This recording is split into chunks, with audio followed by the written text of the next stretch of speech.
Welcome to our program on Kardec Radio.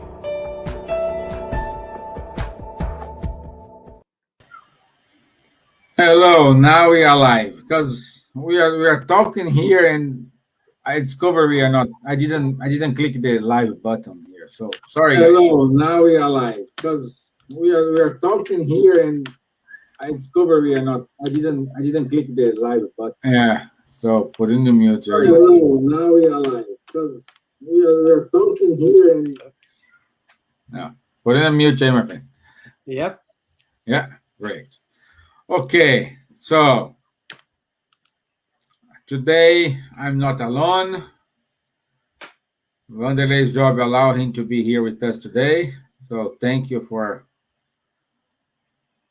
his company. I really appreciate it. And just keep going in our study today. We will talk about chapter 9. From item 9 to item 10, item 8 to item 10. Okay, and we will finish today chapter 9. Hey, Leah, good to have you here, my friend. Thank you. I hope things are well in Sweden. Also, I want to say thank you to our friends from Ireland, from SSI workers, all the volunteers, also our friends in the UK, in Portugal, in Poland, in Brazil, and in America. So nice to have you guys here with us today.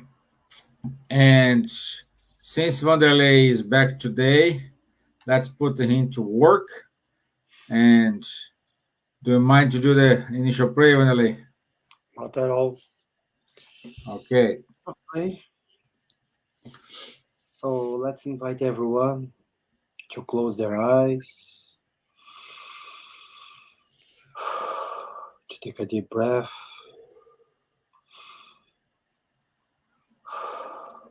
trying to forget about all the trouble that you may have outside. Let's try to concentrate now in the teachings of our Master Jesus and the spirits. Let's be thankful for this message that the good spirits brought to us. Let's be thankful for the lives we have and the opportunity to be studying about the gospel of our Master. Let's be thankful for the clarifications which the Spirit brought to us. These good spirits are spirits of our God. They are workers like we are. Each one of us in our level, in our position.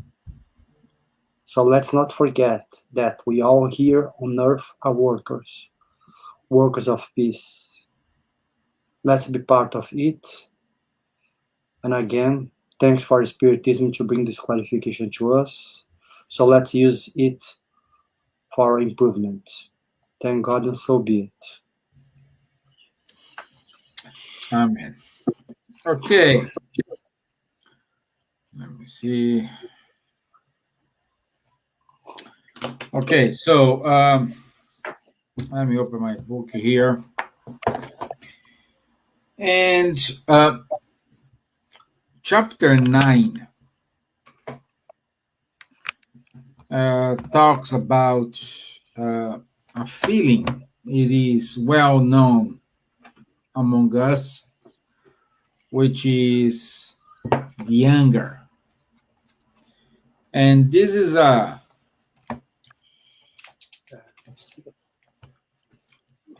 barrier, let's call it. No, not anger. This is, I think, 9. Yeah, I was going to say that. Yeah, sorry. I was with Mark, wrong thing. So, yeah, so item 8, the obedience and resignation. And obedience and resignation,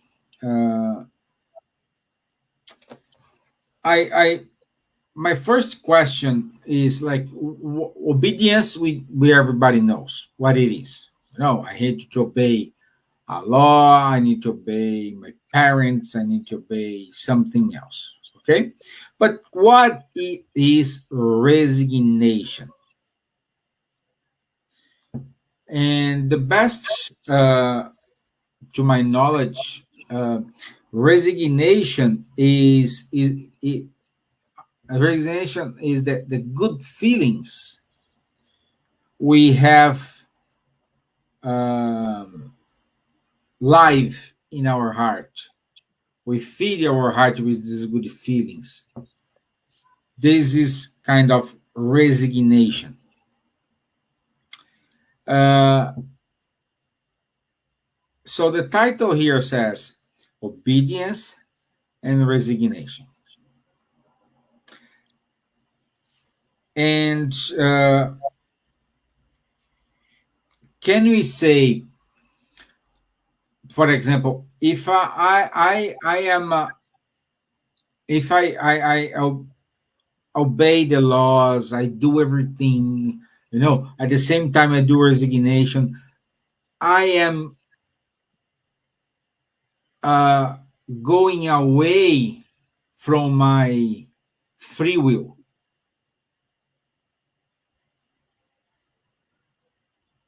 The question here is, if I have my free will, and the free will means I want to do everything, whatever I want, but at the same time I need to obey and have a resignation. If I do this, I will go against my free will. You gave a smile, my friend. So, I think what we have to clarify is this. Once you are living in society, we have to obey certain rules. At the time of Jesus was no different. So at the time of Jesus, even as a Jew, he had to obey the Roman law because the Romans, they were controlling Judea and the Middle East in general. And Jesus had also the Jewish laws to obey. So he had the free will to do whatever he wanted. But as a good Jew and as a good citizen, he had to obey. He had to have obedience for that laws. So obedience per se does not annulate my free will. It's just the conscience that I have to say, okay, I have free will to do whatever I want. But what does the system where I live it says to me? So if I do not obey the system, what causes am I gonna bring to myself into society? And also is resignation. If I'm resignated, does not mean that I don't have free will. Of course I do have free will, but at the same time, can I do everything? But like Paul said, I can do whatever, I can do anything I want, but not everything is good, is valuable for me. Yeah. So Paul understood that a man of his time, he could do whatever he wanted, but he had the sense, he had the moral elevation to say, yes, I can do whatever I want, but I must follow certain rules in order to more people and to myself to live in peace. And there are things that doesn't matter how much you don't want to be resignated, that you cannot do anything against. So let's give an example towards resignation. There are certain situations in life that you can go against, that you can rebel yourself, but doesn't matter how much force you put, you're not going to be able to change the situation. That's when resignation comes to mind, because as I think St. Francis said, no, not St. Francis, someone said, I forgot whoever said that, God give me strength to know what I can change and what I cannot change. So there are things that you cannot change, and then the resignation comes apart. That's why, Stevan, I don't believe that free will annihilates resignation and obedience. But we have to master how to use all these three things, these three values, we can put this way. What do you think, Stevan? Yeah, perfect. That's it. It not annihilates the free will. It's contrary with everybody thinks. Like people say, if I'm obedient, if I am resigned, have a resignation, everybody will put a kind of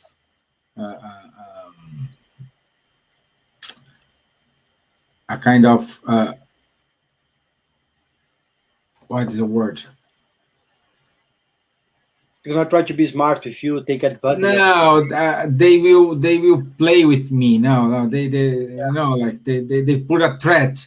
That's it. The threat, which is the things you use in the horse to make the horse. Yeah, I know. Yeah, the threat is threat. I think the name is threat. So, and I will do whatever they want. No, it's the contrary. It's exactly what Wanderley just explained to us, because if we do have the laws, even though it's laws made by men, but at the same time, we obey the law of the divine law, which is law of love, which is law of God's, and we are walking with this together. In the same time, I preserve in my heart the resignation, the resilience to move forward, to accomplish my tasks. I will have pain. Of course, I will have pain. I will have problems. Of course, I will have problems. I will have barriers to overcome. Of course, I will have. But once you do this, following some parameters, and these parameters is the obedience of divine laws, or even though human laws, you will be doing what, let's say, God wants from us, what we have really to do.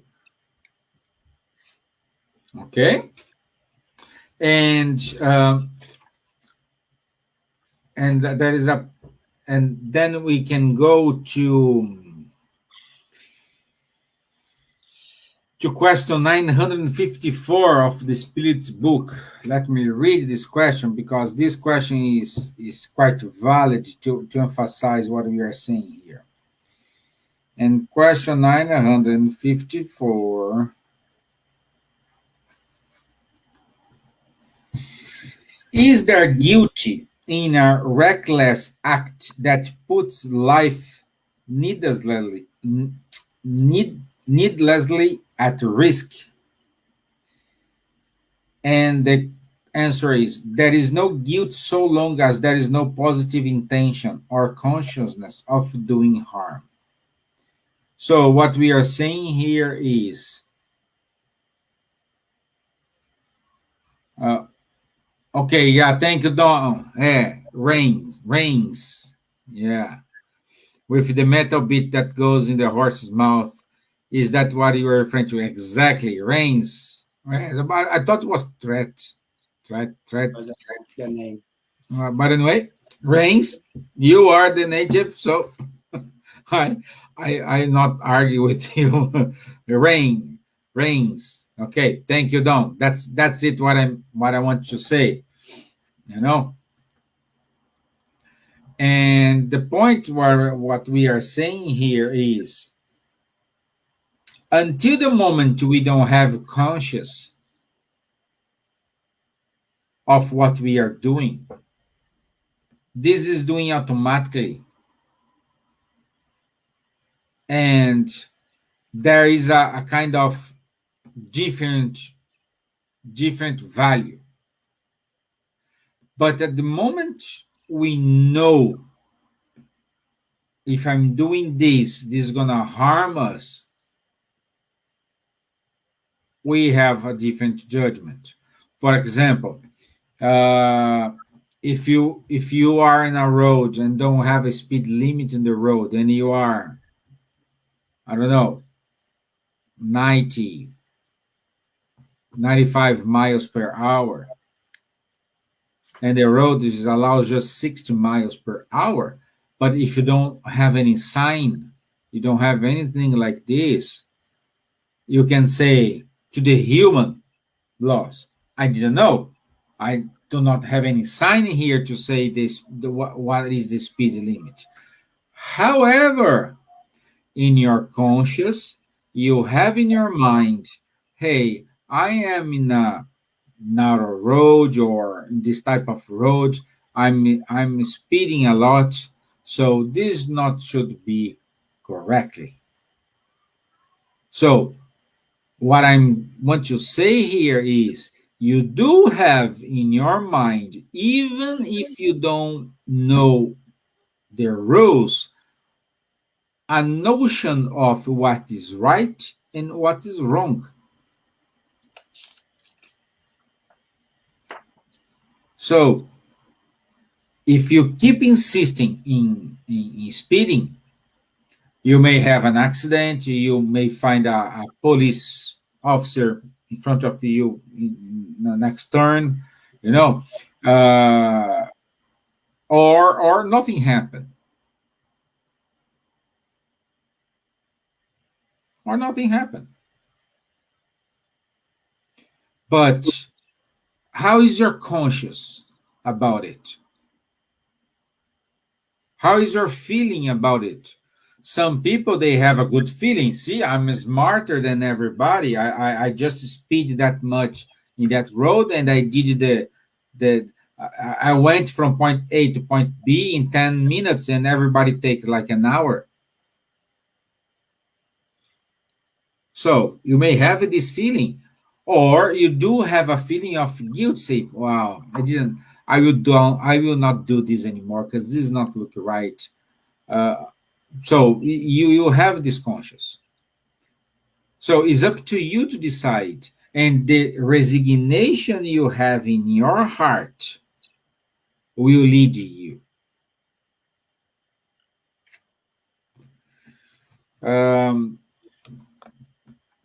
Steven, just from what you said about the conscious, that's why you have to understand why Jesus came at the time that he came. Because until Jesus came, there was no other person in any religious country, as far as I'm aware, in terms of religions, in terms of theology, that spoke openly about love. So everyone, Moses spoke about the law, Confucius about the conscience, other ones in Asia, they spoke about opening our understanding. The other ones, they spoke about the transcendency. But Jesus was the first one who speaks about love. And once he brings this sense about love, this love that he brought is a love which is connected with resignation. And which resignation is like once you love someone, that even that person is in a different path, Jesus is not saying to you, go and condemn that person. Jesus is saying to us, allow that person to be who they are, because eventually they're gonna change at some stage. So Jesus is saying to us, each one of us have their own time, and each epoch or each time in society has their vices and their virtues. The time of Jesus, the Romans, they were like all over the place in terms of sensuality and violence. That's why a lot of times Jesus spoke about violence. Jesus spoke about how we should act a bit easier with our brothers and sisters. That's why he spoke also about pride and sensuality. So he came to combat, to fight that vices. Of course, that vices are still on us in this society. But at least, as Stevan said, now society cannot say, I didn't know about this. Yeah. So Jesus brought to us the conscience about certain things which no one else brought. And now we have the responsibility. So that's why several times in the Bible, Jesus said to us that we cannot, using my own interpretation of the words, we cannot deny anymore that we have the lack of knowledge. We cannot say, I didn't know. So knowing what we have, what we must do, we must change. When we must change? Now, tomorrow, next year? No, at our own time. That's why I said Jesus understood that each one of us, we have their own path. Yes, as Stevan said, it's up to us. But we have to remember that according to the good spirits, we are not here in our first incarnation. We are not spirits only created by God. We are spirits with certain level of experience. So if we are insisting in keep doing the same mistakes, we're gonna get here, to what this chapter says a little bit about, we're gonna be prideful. So once we are prideful about what we think is correct and what we think we should be doing, we're still gonna be doing that because we see no harm. We think that whatever we are doing, we are creating no harm to anyone, and we think we are correct. Some spirits, according to Humberto de Campos, a spirit who psychographed through the medium Chico Xavier, says that some spirits, they are in this process for over thousands of years.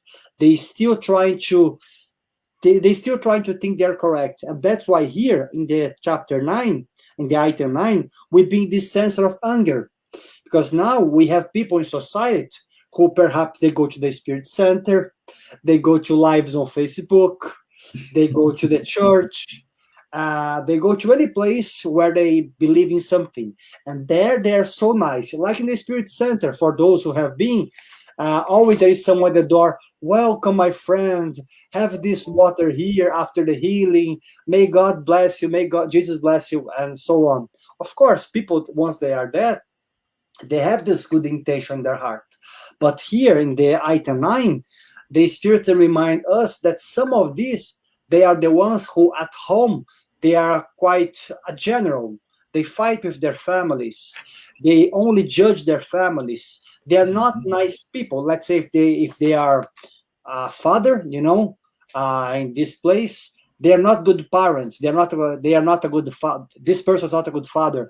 This person put all their anger, which they are gaining throughout society, where society perhaps diminish them, but they are trying to have all this relieving of anger on family. And the spirits are trying to say to us, be careful, because you have to be who you are. So do not cultivate anger on you, But this part about the anger here, it's quite it explains to us basically that all the anger that we feel is connected with our primitive feelings, but also connected with pride. So once you make the path with pride, things they go easier. But once we keep our pride up, we're still gonna be thinking that I do this because I have to do it. That person deserves my anger. That person deserves my judgment. No one deserves that, as we don't deserve also. Go ahead, Stevan. No, yeah, well done. It is when we are forced to. Let's go back to my example, okay? You were on the road, you exceed the speed limit, and let's say you had an accident. And with this accident, you hurt your feet and you cannot walk anymore. This will generate an anger with God, anger with everyone. Okay? Anger with the words, everyone, except to you. So, what I'm trying to say here, these are teachings we need to undergo when we don't follow our let's say our heart. And this anger awaken us pride, awaken us a lot of feelings that is against love. Awaken us, like, for example, prejudice. Okay. And what I need to do when I face this time, and then I would like to read here. Investigate the origin of these outbursts of passing dementia that makes you resemble a savage, by losing your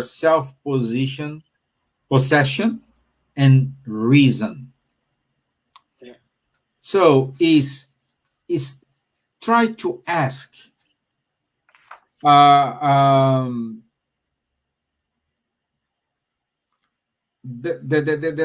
Newton's law. It's unchangeable, action and reaction. Let's paraphrase here the example my friend Charles Kemp like to give. If you hit your thumb with a hammer, it's going to cause you pain. It's not someone punishing you. It's just you hit your thumb with a hammer.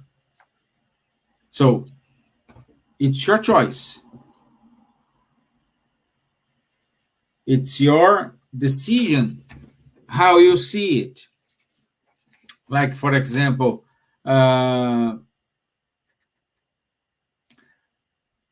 in which way the anger damage someone? Because when we are angry, we just ignore any kind of law. You just do it. You just say with someone words perhaps you don't want to say, and you hurt feelings of that person. With anger, you harm. The chances you're gonna harm someone, it is closer to 100%. It's 99.9999999. What do you need to do? Oh, I know this, Steve. This is not new what you're telling me, but what I need to do? Silence. Do not say anything. Stay quiet. Think about it. I'm not saying you need to reply, but think about it. And then you're going to reply. I put it here. We need to listen and analyze alternatives, measure the consequences before saying any word. Anger is opposite to charity. So, anger modifies our health, even to putting our lives at risk. Then we would recognize that we are nothing more than our own victims are. So the good news is this anger is a temporary period, because this shall pass. You know, this short period could be one incarnation, 1 year, 2 years, many incarnations. But this is going to pass. Because the law of progress, it's here. You will understand. You will figure out how to find a way out of this position. Stevan, but that's the thing. Sometimes most of the people, they act in anger in general because they feel some pleasure doing it. You know, most of us, whenever we do, even if someone says to us what we are doing, harm someone or harm many people, most of us, we won't say, but we are feeling some pleasure. And like Stevan said, we're gonna change. But how do we change? Is with someone coming to us like a judge and point finger at us and say, you are doing this, you are doing that, you are harming someone, blah, blah, blah. If I think I'm correct, I don't care about what you say in general. But there is something in life that no one denies, which is pain. So most of the time, you're going to be placed in a situation that the actions that you gave to someone will come to you. So someone who perhaps has a boss at work who is always pointing finger to them, maybe, someone who perhaps feels that their boss is always pointing finger to them, if that person does not have his values settled for good, that person may be the one in the future who's going to be a boss and is going to be pointing fingers to someone, because that person may feel pleasure. But how will that person change? Again, when someone else go and throw even more anger at them, because they're gonna say, wow, that's not really nice. I'm feeling a lot of pain now. I don't like what that person is saying. Some of us, we change, as Stevan said in one reincarnation. Some of us will change in the next reincarnation. And what happens in this process? Like Chico Xavier used to say, before I used to be the one who was causing pain. Now I am receiving pain. And once the positions, they change, then we start to understand. Chico Xavier used to say to Arnaldo Rocha, his friend, a man who was with Chico for over 50 years, Naldinho, as he used to call him, how he used to call Arnaldo, you are feeling a lot of pain. You lost your wife, May. Everyone is against you. Yes, Naldinho, I understand, but feel happy. And Naldinho Arnaldo look at Chico. What is Chico saying for me to be happy? You're crazy. Yeah, Chico brought to him this sense. Arnaldo, if you are feeling all this pain now, you are correcting something. Because before, you used to be the one who used to hit people. Now you are being heated. Now you are get even with the law of action reaction. And Arnaldo Rocha understood, because he knew that his personality was an anger personality. Then throughout the years, staying with Chico for over 50 years, he starts to calm down, because then he starts to put his place in a position where people was throwing anger and criticism against him. And he was quiet, like Stevan said. Instead of fighting back, he was praying back to that person. When that person, they left the Spirit, União Espírita Mineira, the Spiritist Union of the state of Minas Gerais, Arnaldo Rocha used to go and pray for them and said, may God help this person. Because Arnaldo understood, if he throws more anger towards that person, he wasn't going to harm the others. He was going to harm himself. And now at that stage of his reincarnation, he had a lot of clarity.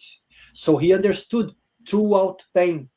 Do we have to understand always throughout pain? Not really. We can listen to the others, but most of us, we don't do it. Most of us, when Stevan said, Wanderley, I think you are going too far. Take it easy. I'm going to look at Stevan. You don't know what you're talking about. As I did so many times, by the way. So we act like this.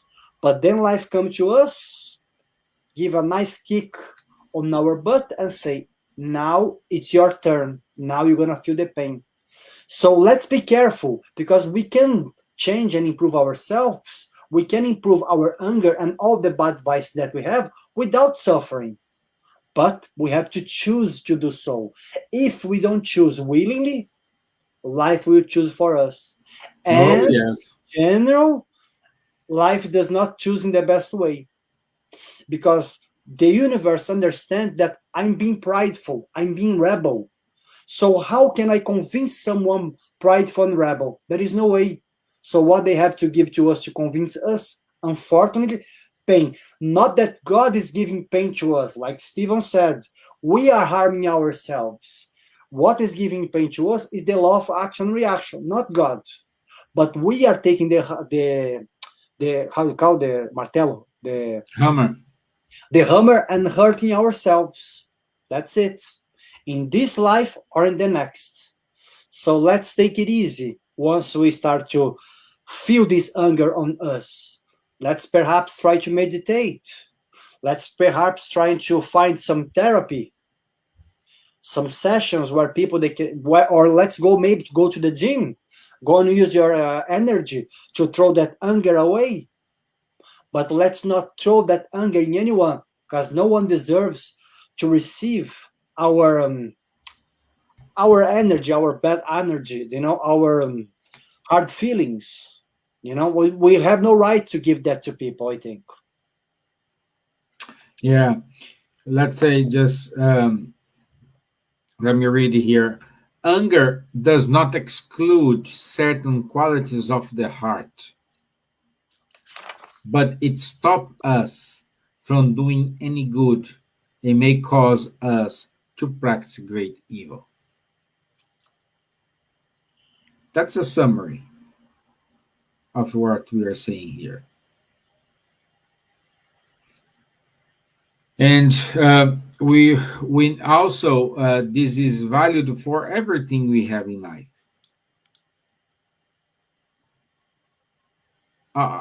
We always are gonna have a consequence. Oh, but Stevan, I'm a person who always do good. I do charity. I help the others. I help these. I help that. Like for example, I was watching news. I think last week, and they were interviewing a family in Brazil, which now, because of the COVID situations, they are living in their car on the streets in their car. Okay, and the woman was crying because she said, I used to have a job. My husband used to have a job, and we are kind of person who always like to help the others. Always gonna give a food for someone in need. We are giving clothes, and now I am in their situation. So a lot of questions may come up from this example here. Is one of them is, oh, she was doing good, but instead of she being okay, now she's under a begging situation because her husband was selling fruits on the traffic light. And this one of questions you ask to you have. Another question is, oh, but that this is Spiritist like this question. Oh, she must did she did something in the previous life, and now she's getting this. They love it, you know. The point here is, I don't know. You may have a lot of questions about this example here, but for all your questions, I only have one answer, and the answer is, whatever situation you are, you need to fight. You need to move on. That's the moment when you need your resignation and move on. This hurts. Of course, it hurts. This is fair. It's not fair from our eyes, from our human eyes, from this position here. It's not fair. But what we can do? Cry and put us in a self-pity position, or fight against this?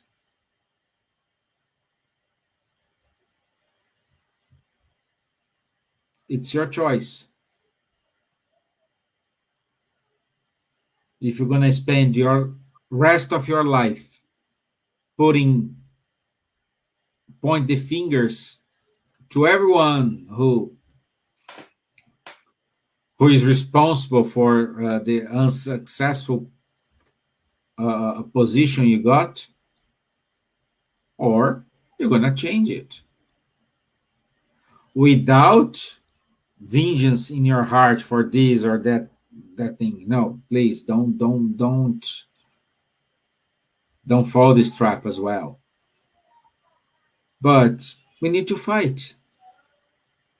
Like if a doctor says to you, oh, now you have a cancer, what are you going to choose?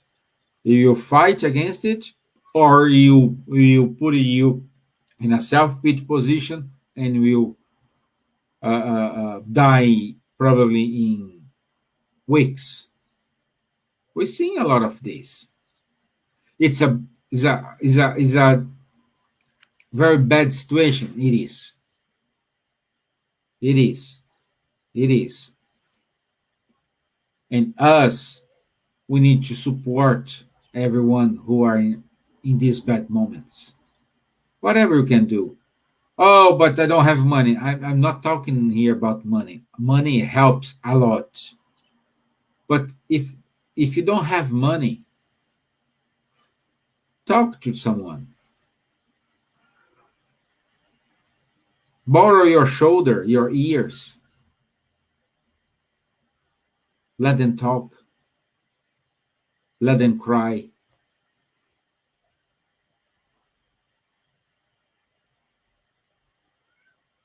But let them take out of their heart that feeling that is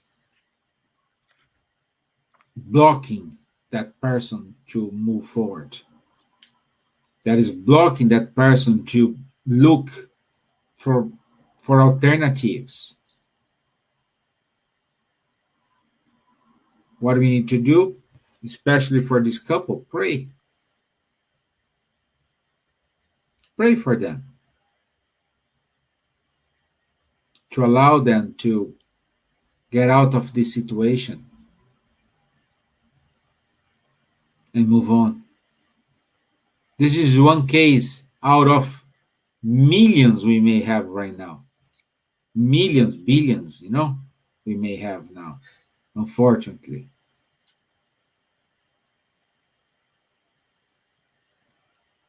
This is our role here. Support everyone. Thank God I do have a job. Wanderley had a job. We have internet. We can pay the fees to have this software here who make us live. We are we are here in Ireland, but we have people here from America, from Sweden, from Ireland, from Portugal, from Brazil. Let's spread the word. This is what we need to do. Anger is part. But it's up to you. If you give a lot of attention to this anger, you will have the consequences. Stevan, we always talk here, at least you do also, about Paul. We always use this man as an example. Yes. Because Paul, in his time, he had a lot of anger. For him, he was in charge of killing the first Christians because he thought Jesus was someone who was crazy, was a false preacher. Once he understood that was the opposite, what he did, could he take all that anger from his heart? No. He lived with that anger for 15, 20 years, I believe even until the day that he passed away. But what he learned doing? He learned how to direct that anger. So he used something which was bad for him, which was causing harm to the others. Once he understood that he was making a mistake, trying to kill the first Christians, he changed his side, and all that anger that he had in him, he used it for good, for work. But then someone called me and said, Wanderley, how can I use anger to something good? The energy which hits someone's face is the same energy that takes someone's hand from the floor and raises them up. So anger is an energy. Okay? So we have to use this energy in doing good. So if you are someone who have a lot of energy, perhaps if you are in Brazil at least, go to a spirit center if you are a spiritist and try to offer your energy towards charity. Say, hey, I have a lot of energy here. I would like to use my energy to help people in the streets. If you are in America, you can do the same, I believe.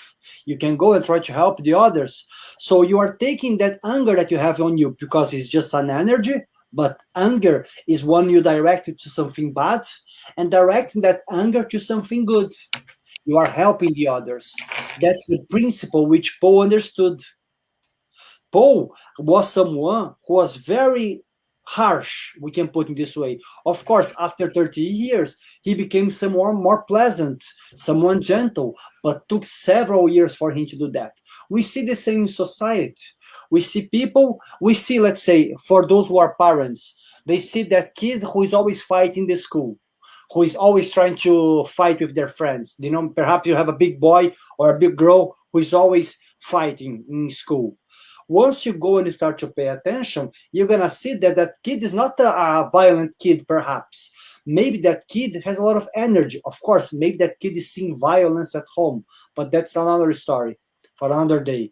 But maybe that kid, if that kid is not seeing violence, that kid has a lot of anger, a lot of energy, and that kid's not being able to control it and put that into good. What does a good parent do most of the time? Take that kid and put to do some martial arts, to do some swimming, to do some sports. So what a parent is simply seeing that that kid has a lot of energy, let me canalize that energy to something good. So all that anger that we have to learn how to canalize to something good. How to channel it to something good. But it takes time to do this. It takes self-knowledge, because we have to search, why do I have this anger on me? And how can I change my ways? How can I change the way which I think in order to change this?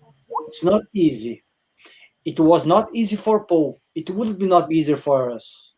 So that's why perhaps before we start to think about our anger, is to try to understand, why do I have that anger? Once you understand the roots of that anger, perhaps you're going to be able to change and to channel it to something better. That's why we always say that self-knowledge is an achievement that each one of us, we should try to fight for it. Instead of fighting to the others, like Paul said, Paul will say in the next chapter, chapter 10, he says, fight with yourself. Instead of throwing anger against people, throw anger against yourself in order for you to improve yourself, not to harm your body or flesh. But it's not an easy task. What is much easier? To throw that anger in the people. And most of the time, who am I going to throw my anger at? At my boss? At a big guy in the gym with a big arm? No, I'm going to throw that at home with my partner or with my close friends. If you are a parent, some parents, they throw that anger in their kids even. So sometimes, once you have that anger, sometimes an angry person can be a coward also, because he's throwing his anger in those ones who he shouldn't. So let's try to understand, why do I have this anger? Let's try to direct this anger to something good. I believe, that's what Paul did. He was channeling his anger throughout years. That's what many people does. That's the same which Divaldo Franco, Chico Xavier did, not with anger, because as far as I'm aware, they don't have anger, but they have other things on them. So they were channeling whatever vices they had into the work of goodness. So energy is energy.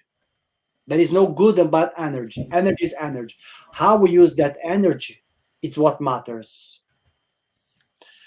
So that's why... Yeah, sorry, Stevan. No, Wanderley, I'm just saying something. Okay. Yeah, something here in the drop. I need to drop. Would you mind to finalize? Always, yeah, of course. Yeah. Okay, thank you, guys. Sorry, but something urgent calling me here. I needed to attend here. Okay. Thank you, guys. Thank you, Wanderley. Okay, guys, so that's what we're trying to explain here on this, and finishing this chapter number 9, because here the chapter is called Blessed are the Meek and the Peacemakers. So if we want peace in our lives, we have to be the first, the peacemakers. All the peace that I want, I cannot just ask to the world. I have to start giving to the world. So if I want good actions towards me, I cannot throw anger to people. And guys, believe me, we do that all the time, even if we want or we don't want. We do that once you are driving, someone goes and beep behind us. We perhaps don't say to that person, but we explode sometimes inside of the car, or sometimes we say to that person. At work, someone says something to us, or here we are working from home.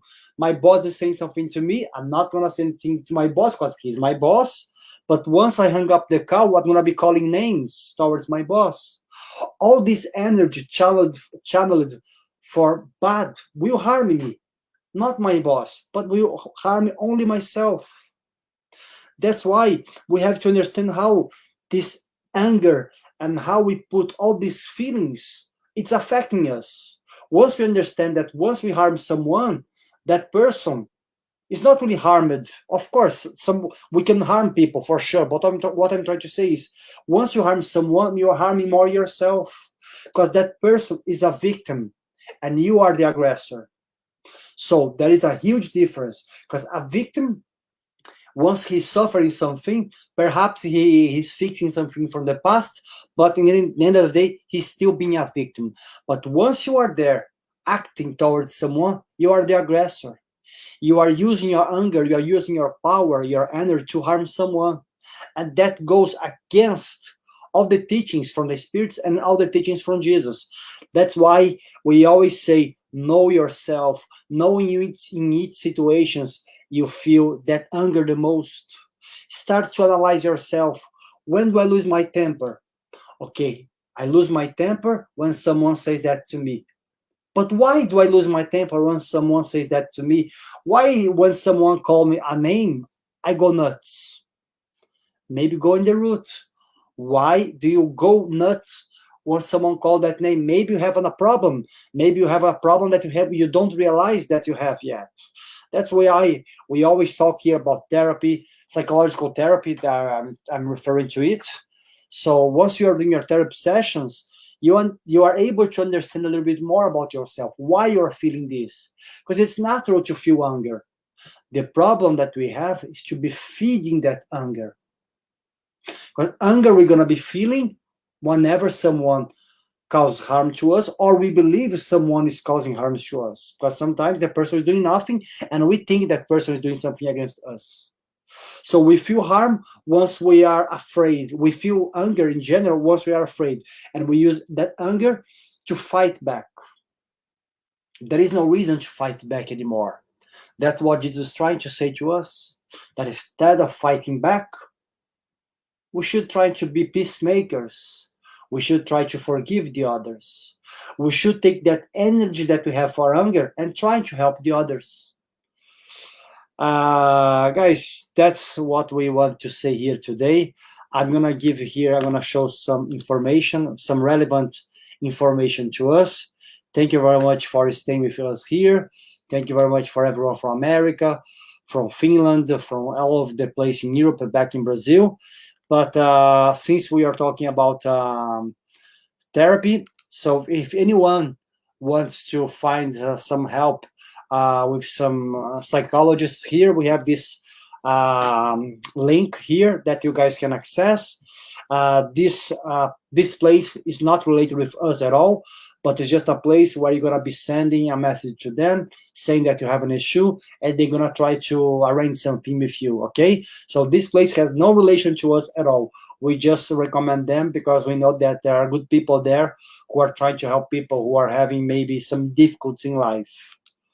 Also, guys, if you are having any difficulty here, we have our fraternal gathering at dublin@gmail.com, where you guys can send an email to us, and we can try to help you guys if you guys have any questions, any issues that you guys want to share with us, and that you guys may need some help.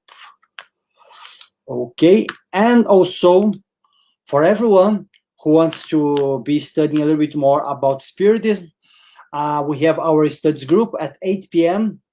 And this studies group is done via Zoom. So you guys have to send an email to spiritismallan@gmail.com. Once you guys send this email to us, Nade or Tanya, they will reply the email back with the Zoom link, and you guys can join the studies. All the activities that we do here, they are done in English, because we have not only Brazilians here, we have Irish, we have Polish people, we have Italian people, so we have people from all over the world. So it's nice to have a basic language like English, and of course because we are in Ireland.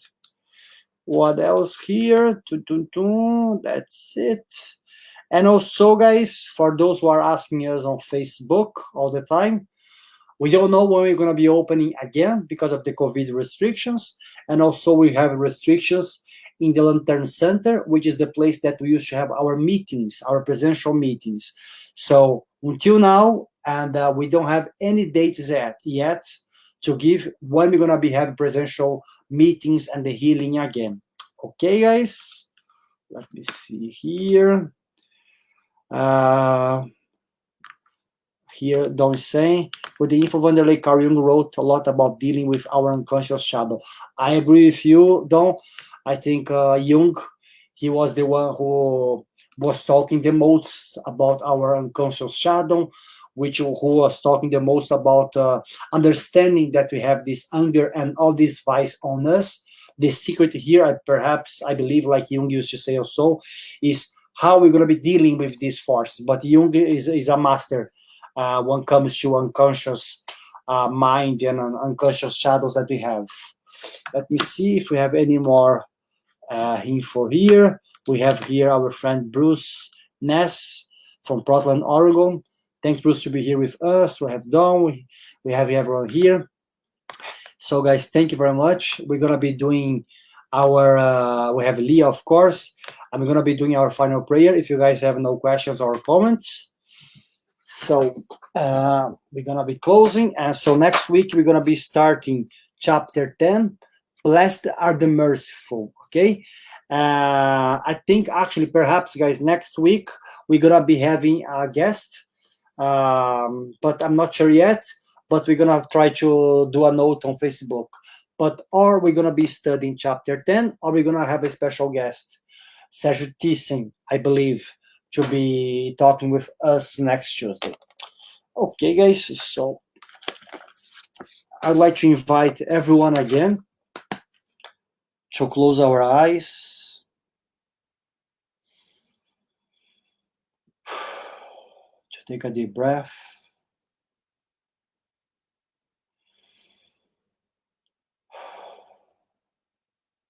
Let's try to imagine ourselves in a safe place. For some, it can be close to the sea. For some, close to the mountain. For some, in a forest. Or for some, even in their own room. But let's go back to our safe place. Let's imagine that there is a light, a pink light, coming from the top, hitting our head. That light is spreading throughout our body. That light cleans our body, cleans our chakras, cleans our spirit of all the anger and the vices that we have, all the fears. This light, it's like a water, a pure water, which washes us, who makes ourselves to feel fresher, who makes ourselves to feel cleaner. And in the middle of that light, let's imagine our mentor, who could be a woman or a man, doesn't matter. Let's imagine this good spirit who always stays with us, who perhaps is trying to guide us throughout our inspiration, who perhaps is trying to inspire us, having good thoughts, doing good actions. He's asking us, he's begging us to always try to do good for ourselves and good to the others. But he's begging us to do not fail again as we have been failing throughout reincarnations. And he's there to help us in this difficult journey, which is life. So let's ask the mercy of God and the good guidance of our mentor in order to don't fail anymore, in order to learn to improve ourselves, in order to learn how to become better people, better spirits, knowing that we're going to be failing, but asking God the strength to keep raising up each time we fall down. Thank God. Let's be thankful also to our mentor. Thanks for everyone, and so be it.